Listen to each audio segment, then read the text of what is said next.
नमस्कार दोस्तों, स्वागत है आप सभी का आपके अपने YouTube चैनल में जिसका नाम है टीचर्स क्लब। आज हम लोग बात करेंगे कक्षा 6 की गणित विषय की अभ्यास कार्य पुस्तिका सीखे गणित के संपूर्ण की, और इस समय चल रहा है इकाई 13 जिसका नाम है त्रिभुज। सबसे पहले है कि भुजाओं के आधार पर त्रिभुजों के नाम बताइए। आपको नीचे कुछ चित्र दिए गए हैं और उन चित्रों में त्रिभुज बने हुए हैं। आपको उनकी भुजाओं का आकलन करना है और उनका नाम बताना है। ठीक है, तो भाई चलिए, भुजाओं के आधार पर त्रिभुज कितने प्रकार के होते हैं? हमारे समबाहु त्रिभुज, समद्विबाहु त्रिभुज और सम विषम बाहु त्रिभुज, तीन तरीके के अलग अलग होते हैं। तो चलिए भाई, पहला त्रिभुज आपके सामने है। यहाँ पर त्रिभुज की तीनों भुजाएं 4-4 सेंटीमीटर की नजर आ रही हैं। तो ये हो गया आपका समबाहु त्रिभुज। तो यहाँ पर नोट डाउन करते हैं, लिखते हैं समबाहु त्रिभुज।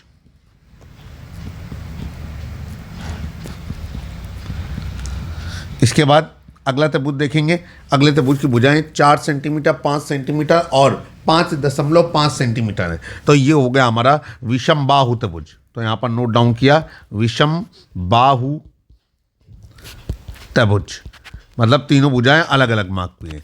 आगे चलेंगे। त्रिभुज की भुजाएं 5 सेंटीमीटर, 5 सेंटीमीटर और 4 सेंटीमीटर हैं। दो भुजाएं बराबर हैं।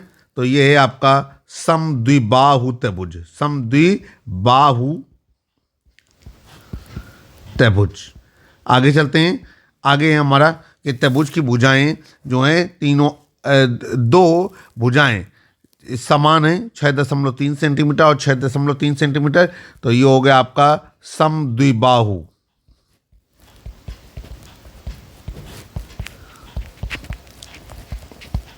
त्रिभुज। आगे चलेंगे।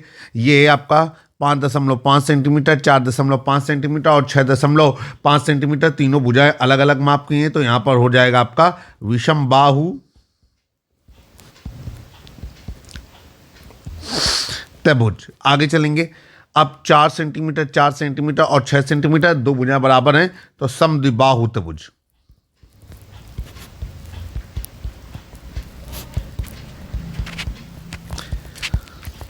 आगे देखते हैं। कहा जा रहा है कि रिक्त स्थानों की पूर्ति कीजिए, और आपको सवाल हल करने के लिए आ गया है।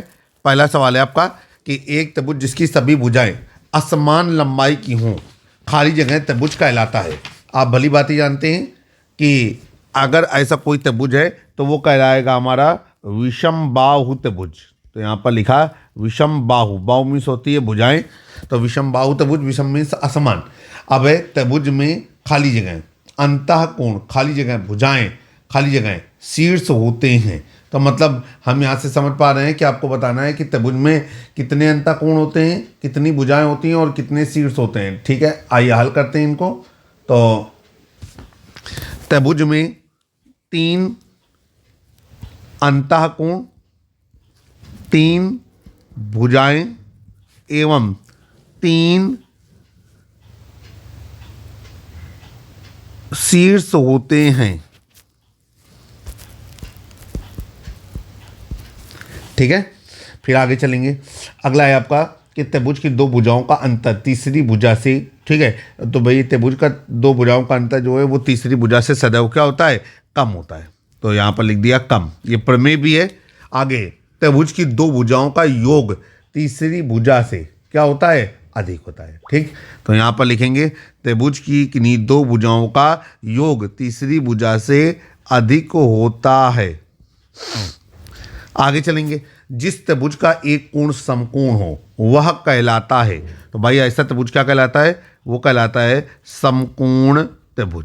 ठीक है, चलिए भाई, अब नीचे दिए गए चित्र में कोण ए बी सी का मान बताइए। तो भाई कोण ए बी सी जो हैं वो हमारा किस तरीके से प्राप्त होगा? त्रिभुज के तीनों अंतःकोणों का योगफल 180 डिग्री होता है। तो 180 डिग्री में दो कोणों को जोड़ करके प्राप्त होगा। ठीक है, तो यहाँ पर क्या लिखेंगे? लिखेंगे त्रिभुज ए बी सी में, ठीक है, कोण बी ए सी बराबर 40 डिग्री, कोण बी सी ए बराबर 60 डिग्री और कोण ए बी सी बराबर क्वेश्चन मार्क। ठीक है, अब यहाँ पर लिखेंगे चूंकि कोण बी ए सी धन कोण बी सी ए धन कोण ए बी सी बराबर 180 डिग्री, और ये हो गया आपका कितना? 40 डिग्री प्लस 60 डिग्री प्लस कोण ए बी सी बराबर 180 डिग्री। यहाँ पर आ जाएगा आपका कोण ए बी सी बराबर 180 डिग्री माइनस 100 डिग्री, और कोण ए बी सी बराबर हो गया आपका 80 डिग्री।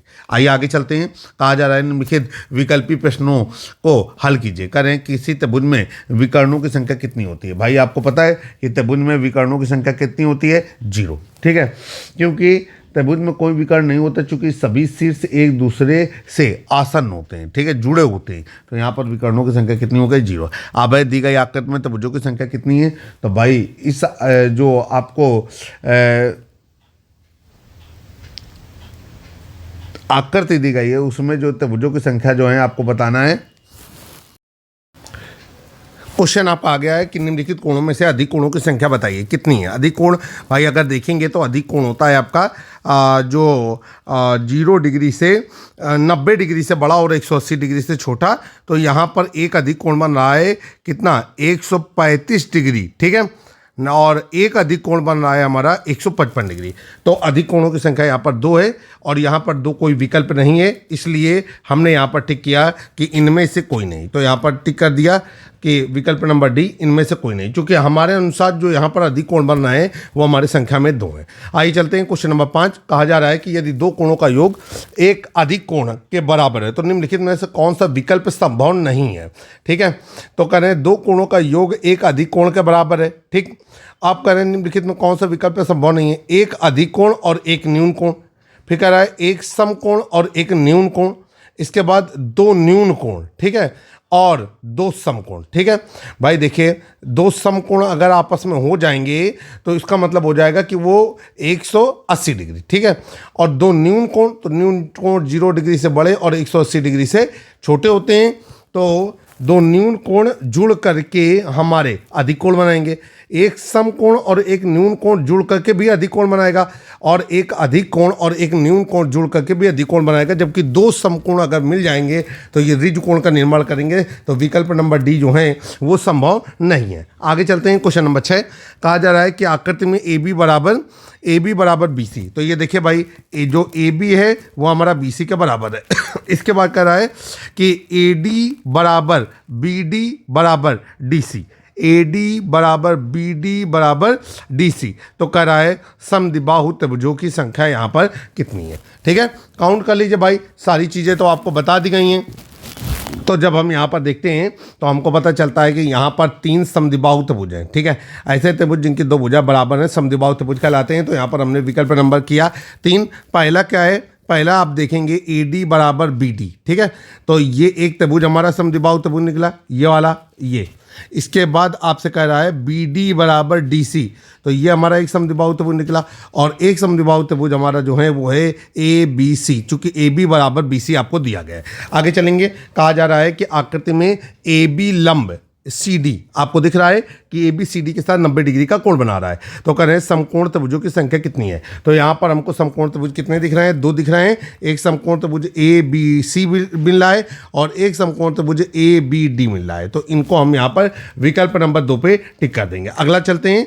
कहा जा रहा है क्वेश्चन नंबर 8 में कह रहा है कि ए बी लंब बी सी और ए बी बराबर 6 सेंटीमीटर, बी सी बराबर 6 सेंटीमीटर। तो कह रहे हैं कि त्रिभुज ए बी सी क्या है, एक समकोण त्रिभुज है परंतु समद्विबाहु नहीं है। ठीक है, अब आगे एक समद्विबाहु समकोण त्रिभुज है, इसके बाद एक समद्विबाहु त्रिभुज है परंतु समकोण नहीं है, ना तो समद्विबाहु त्रिभुज है ना ही समकोण है। चूंकि भाई एक कोण 90 डिग्री है, इसलिए निश्चित ही ये समकोण त्रिभुज है, और 2 भुजाएं ए बी और बी सी 6-6 सेंटीमीटर की हैं, तो ये समद्विबाहु भी है। तो आपका विकल्प नंबर जो बी है कि यह एक समद्विबाहु समकोण त्रिभुज है, वो बिल्कुल पूरी तरीके से सही है। Question number 9।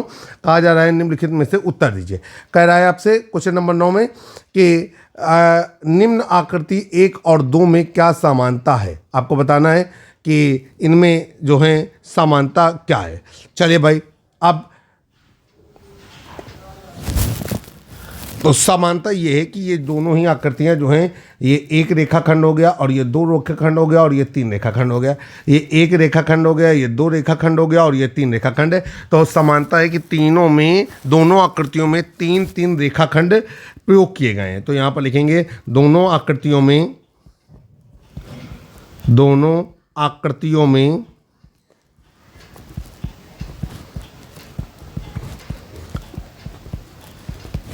3-3 रेखाखंड शामिल हैं। अब आगे चलेंगे। अब है आपका क्वेश्चन नंबर 2, क्या आकृति एक त्रिभुज है? यदि हाँ तो क्यों, यदि नहीं तो क्यों? तो भाई आकृति एक त्रिभुज नहीं है। क्यों नहीं है? क्योंकि इसमें 3 भुजाएं तो हैं लेकिन यह बंद आकृति नहीं है। तो लिखेंगे कि यह आकृति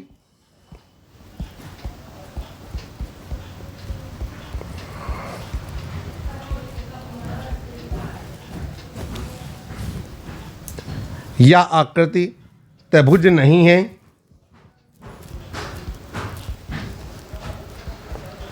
क्योंकि इनमें 3 रेखाखंड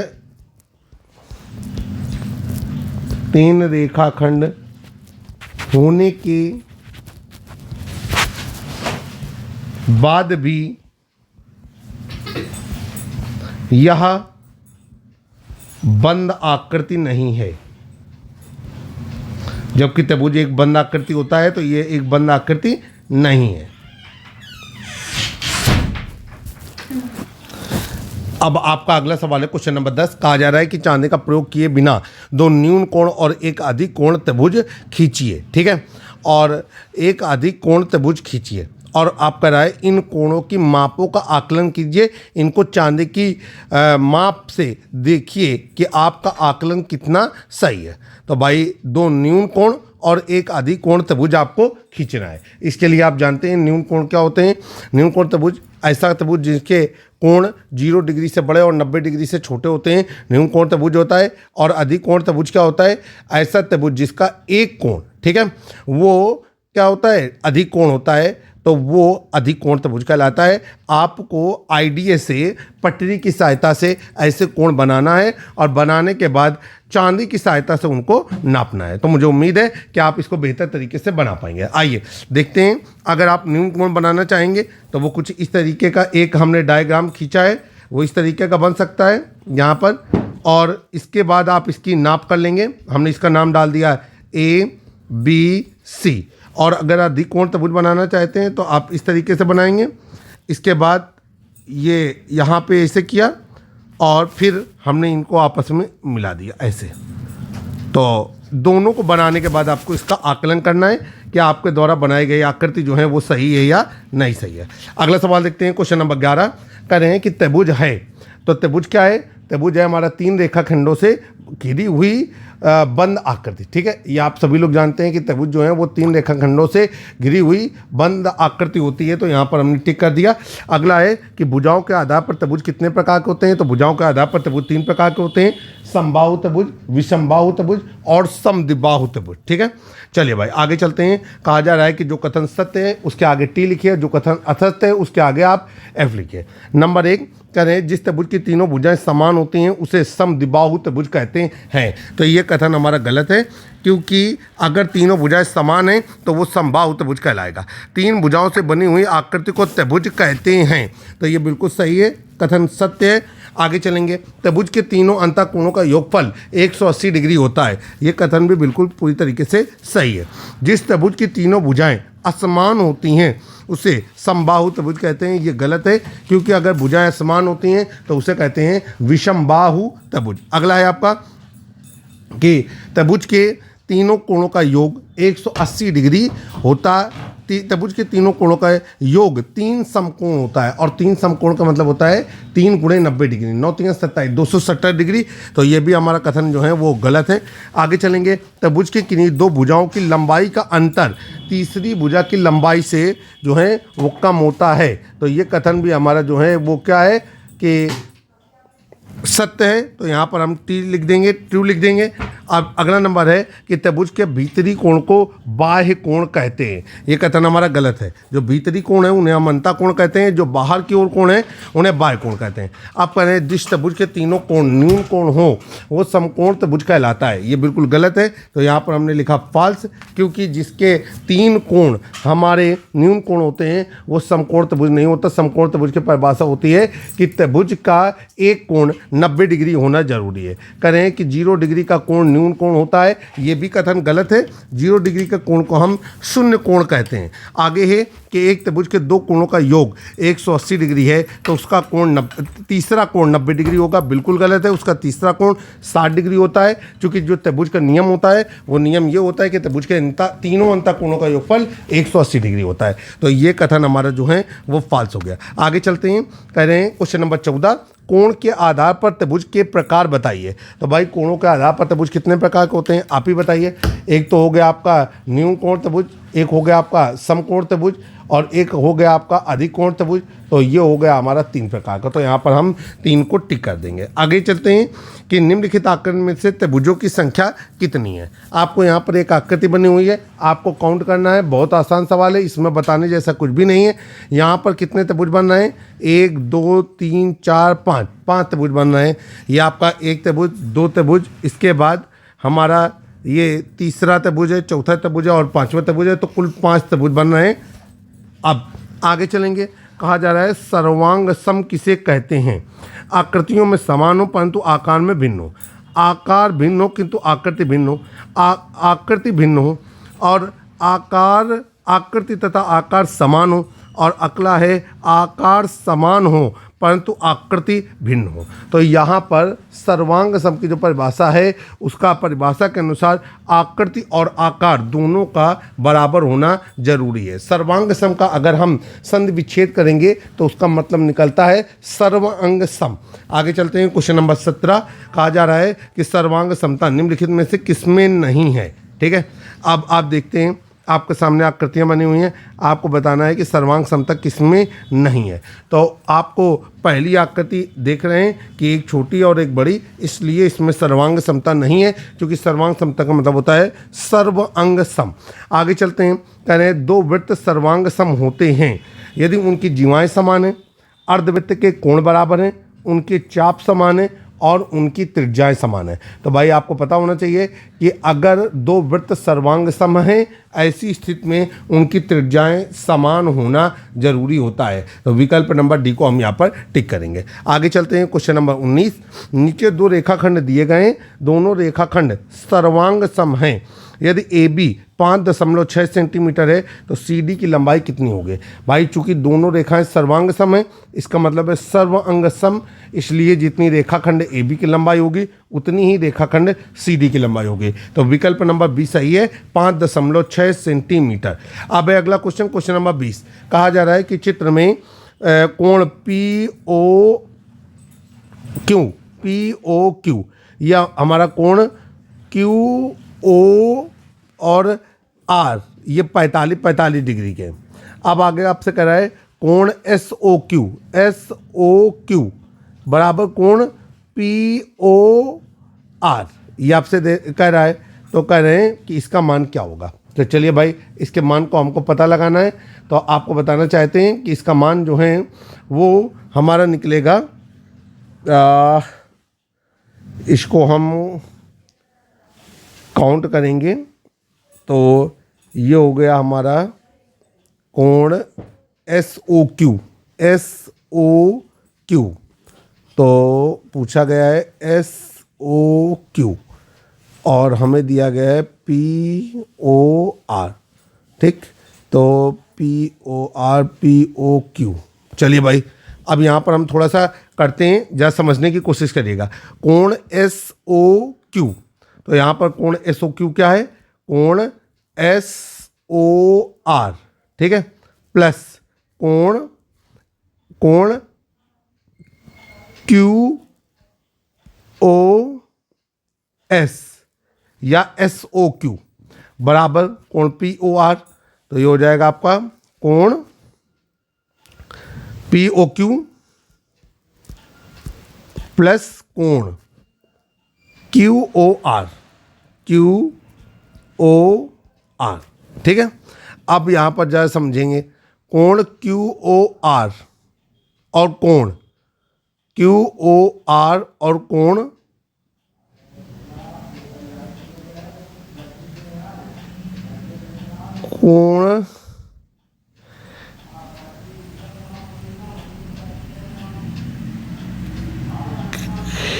कोण एस ओ क्यू POR के बराबर है।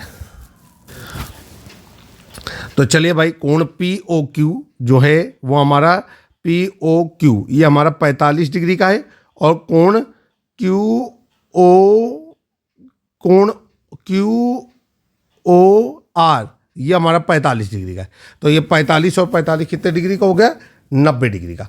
उधर हम देखते हैं कि कोण SOQ बराबर कोण POR। तो इस आधार पर दोनों में कॉमन हिस्सा हटाते हुए हमको जो इन कोणों का मान है, कोण SOQ बराबर कोण POR, वो हमारा कितने डिग्री का हो जाएगा? 90 डिग्री का होगा। चलिए भाई अगला देखते हैं। क्वेश्चन नंबर 21 कहा जा रहा है निम्नलिखित कथनों में से कौन सा सर्वांग समत्रिभुज का गुण नहीं है। ठीक है, तो भाई सर्वांग सम का गुण कौन सा नहीं है? करें, एक त्रिभुज की तीनों भुजाएं दूसरे त्रिभुज की संगत भुजाओं के बराबर होती है। बिल्कुल सही है, ये गुण होता है। यदि त्रिभुजों की दो संगत भुजाएं और उनके बीच का कोण समान है तो दोनों त्रिभुज समान होते हैं। ये बिल्कुल सही है। यदि एक त्रिभुज के दो कोण और एक भुजा दूसरे त्रिभुज के दो कोणों और संगत भुजा के बराबर है तो वो दोनों त्रिभुज सर्वांग सम है। ये भी बिल्कुल सही है। अगला है, यदि दो त्रिभुजों की दो संगत भुजाएं समान और उनके बीच के कोण असमान है तो ये कथन गलत है, ये सर्वांग समता को प्रदर्शित नहीं करता है। आइए आगे चलते हैं। क्वेश्चन नंबर 22 कहा जा रहा है कि एक समकोण त्रिभुज के दो कोण बराबर है। ठीक है, दोनों कोण कितने कितने अंश के होंगे? तो भाई समकोण त्रिभुज के दो कोण बराबर हैं। अब समकोण त्रिभुज के तीनों अंतःकोणों का योगफल क्या होगा? 180 डिग्री का। एक ऑलरेडी 90 डिग्री का हो चुका है, तो जो अन्य बचे हुए कोण हैं वो 45 डिग्री के होंगे। तो यहाँ पर हम लोग टिक कर देंगे 45 डिग्री, चूंकि ये कहना चाहते हैं कि x degree plus x degree plus 90 degree बराबर 180 डिग्री, और ये हो गया आपका 2x डिग्री बराबर 180 डिग्री माइनस 90 डिग्री, और ये हो गया आपका 2x बराबर 90 डिग्री, और x बराबर हो गया आपका 90 डिग्री बटे 2, x बराबर हो गया आपका 45 डिग्री। ठीक है, चलिए भाई करें कि निम्नलिखित में सर्वांग समता का चिन्ह कौन है? तो भाई सर्वांग समता का चिन्ह जो है वो आपका दो बराबर के निशान के ऊपर एक लहराता हुआ S बना होगा। तो यहाँ पर विकल्प नंबर D इसको प्रदर्शित कर रहा है, तो ये सर्वांग समता का चिन्ह है। मुझे उम्मीद है कि जो त्रिभुज अध्याय आपको समझाया गया वो बेहतर तरीके से आपको समझ में आया होगा। जल्द ही एक नए वीडियो में फिर से मुलाकात करेंगे, तब तक जुड़े रहें आप अपने यूट्यूब चैनल से जिसका नाम है टीचर्स क्लब। जय हिंद, जय भारत।